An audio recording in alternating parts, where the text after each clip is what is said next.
Welcome back to the 10-minute episodes. I'm your host, Aman Carney, and today I'm going to talk about NBA playoffs. It's finally here after 82 games, the NBA in-season tournament, which proved to be a huge success. Obviously, the play-in games start tomorrow for the West, and then on Wednesday for the East, and then obviously Thursday for the West again, Friday for the East, and then West playoffs start Saturday, East starts Sunday, just like that. But I mean, just gonna take you through my predictions, and obviously this is exclusively on YouTube. The episodes on Spotify and Apple will be back, just sorting out scheduling stuff, and hopefully it'll be more consistent throughout the NBA playoffs and beyond. So make sure to tune into Apple and Spotify for the longer form content, and then obviously the shorts. You guys know, watching it here on YouTube, also on TikTok. So if you're into TikTok, make sure to watch us there because you can find us there posting every day, almost every day, just like we are on YouTube. WNBA draft, which is exciting. It's one of the best draft classes of all time. I'm going to be covering that in the shorts, and obviously WNBA will be the main feature on the podcast because, I mean, just to slightly touch on it, the current players right now, like, I know Caitlin Clark is getting insane coverage. Even Angel Reese is getting insane coverage, and whatever, Brianna Stewart, like, accomplished players are saying this, but you talk about wanting WNBA to be uh, shown in a positive light when by saying Caitlin Clark still needs to work for it. She's not going to be as successful in the WNBA. Like, some people's college games translate to professional sports, and I don't get why you're trying to sort of put down someone who is clearly the reason why your sport is popular in the first place to an extent. Caitlin Clark, Angel Reese, these college players are the reason why the WNBA and women's basketball and women's sports in general are getting more traction recently because of their skill set. They bring a fresh new skill set to the game, and I don't get why you can hate it. But today, all about NBA playoffs. I'm going to take you through my predictions for the playoffs, and then obviously when we get to the play-in, it will be me predicting who I think's going to make it through the play-in. But we'll start with the West. The OKC Thunder are the one seed for the first time since 2012, 2013. Obviously, with Sam Presti's rebuild, got got the 14 seed, not really good for 2 seasons in a row. Then got the 10th and made it to the play-in. I believe they lost to the Pelicans last year, if I'm not mistaken. And then this year, being the one seed, J-Dub and Chet in the same draft class, like that has to be some of the best drafting I've seen. And Sam Presti's sitting on a bunch of picks. And if, I mean, people got to monitor what's happening in Milwaukee. I understand Giannis is so loyal. And I'm not saying they should just throw everything at Giannis, or like Paul George is going to be a free agent if he declines player option. I think it's them, the Warriors, 76ers, a lot of great teams going after him. And then Bronny is also in the draft. And I mean, the Bronny thing, that's a whole different story for a different episode, which I'm sure we'll cover as the NBA draft gets closer when we get to it. But obviously, free agents a big thing. People are going to, even though a lot of people don't want to live in Oklahoma City and Oklahoma, like, I'm not just saying it, like Carmelo Anthony has said this. I'm not just saying it like that's opinion based thing. It's players have said that. And with their winning and potential stadium relocation in Oklahoma, there's a lot of promise in Oklahoma right now. And it's not like you'd be signing with the rebuilding team. The Thunder are here now. Although we'll get to sort of a hot take segment of just my hot takes. Uh, I think the Thunder are here to stay for sure. You got those picks. You got Lou Dort, Giddy, like some really good assets, and then a lot of great picks. Like, the Thunder have the 12th pick in this upcoming NBA draft. possibly could be higher or lower, whatever. We'll see when it comes to that. Jared McCain on the Thunder. The Thunder, if they keep their picks, cool, but if they don't, they have ammunition to go after a star center, star forward. If it's a forward, whew, you got Shea, J Dub, whatever superstar forward, then Chet Holmgren, who's going to be an all star soon.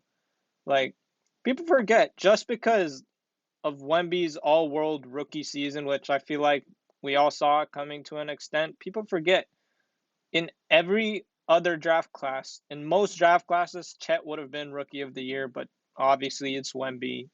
You give it to Wemby. Wemby's the average like stats that we haven't seen before. And then so the Thunder, I think they're here to stay. Denver, they did do well to get the 2 seed. And then the Timberwolves are your 3 seed. We got an insane Clippers Mavs matchup. The Clippers are 2-0 against the Mavericks in the playoffs, and I know people love to throw rivalry onto certain matchups. I think it's fair to call it a rivalry at this point because there was bad blood in the bubble, and then the Mavericks had a 3-2 lead against the Clippers, and then obviously let it slip away. And so you got that going on. So, but I think this time the Mavericks will finally get their revenge on the Clippers. And then the Suns, I mean, they did well to get the 6 seed. All the Pelicans needed to do was win, and the Warriors could have gotten the 8 seed too had they beat the Pelicans a few days ago. And I mean, as a Warriors fan, it sucked to see for sure. But I think the Warriors will beat the Kings because it is in Sacramento. And people complaining that they didn't get the 9 seed, they were 21-20 at home. Like, if the Warriors were just average like 27-14, 26-15 at home, they'd be a 50-win team. They'd be a 3, 4, 5 seed.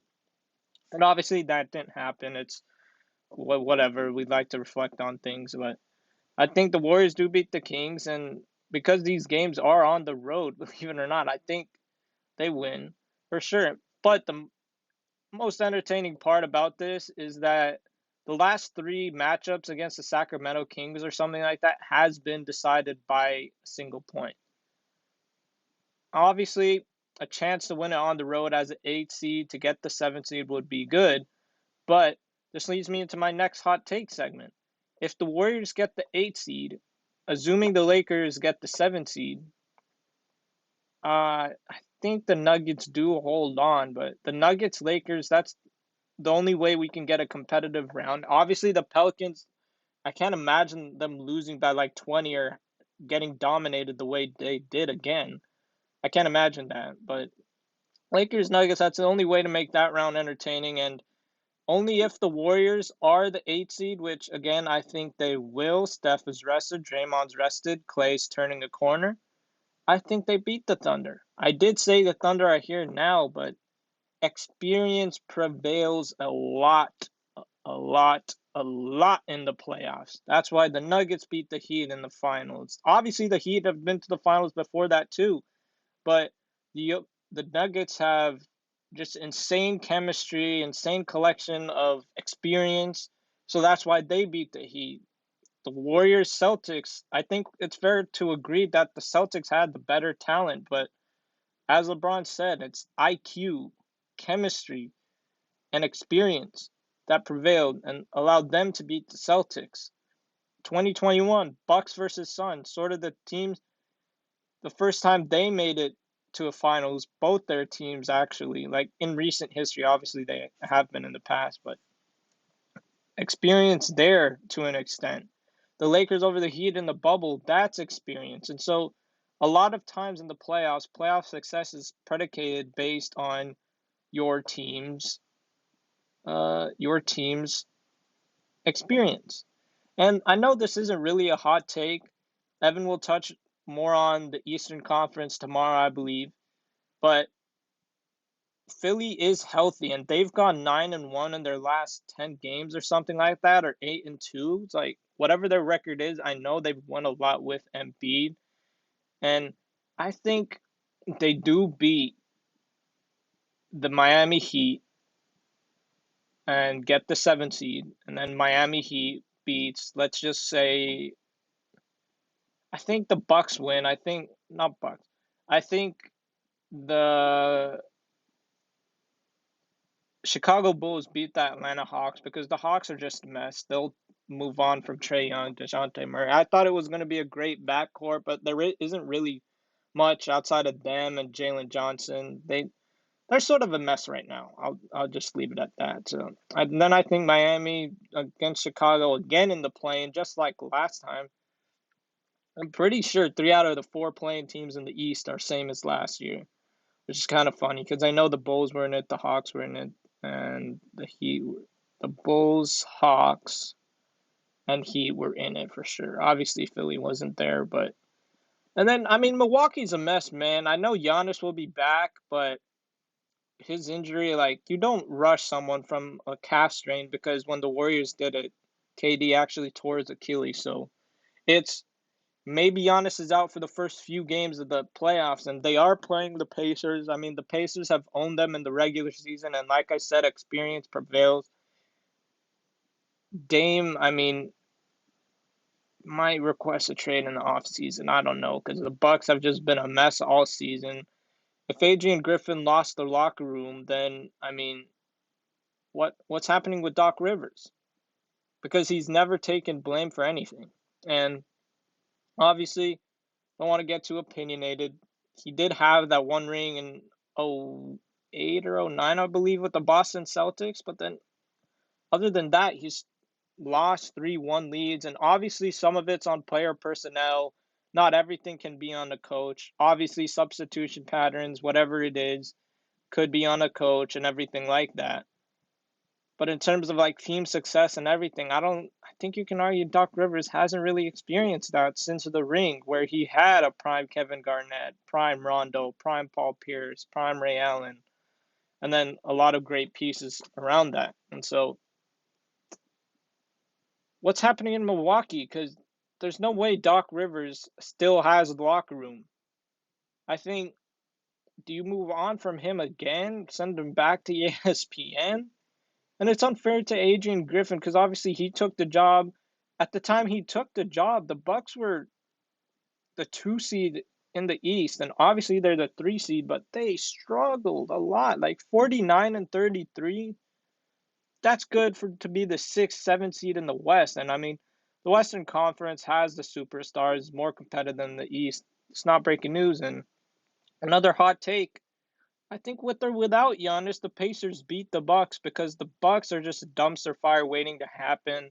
I didn't like the Dame trade to Milwaukee in the first place because Drew Holiday just fit so beautifully with Milwaukee, and I feel like Miami should have gone aggressively more towards Dame. And I understand that the Blazers GM didn't want to send Dame to where he wanted to go, but Dame fit the best in Miami by far. Drew Holiday fit the best in Milwaukee's system by far, and I think it's hurting both teams. And we can say playoff Jimmy, because it is clearly a thing if you look at his stats, but it's not a guarantee that it happens every time from Miami as well. So I think the Pacers beat the Bucks, and then assuming the 76ers get the 7th seed, I do believe the Knicks would beat them. I don't know if that's a hot take, though, because the Knicks are the 2 seed. I do believe my pick for MVP would be Luka, and then it would be Jokic, and then I'm gonna throw Jalen Brunson in there because I want to see him get more love because he's the best guard in the East right now. And players saying whatever record. They're 15-32 and they're the 2 seed for the first time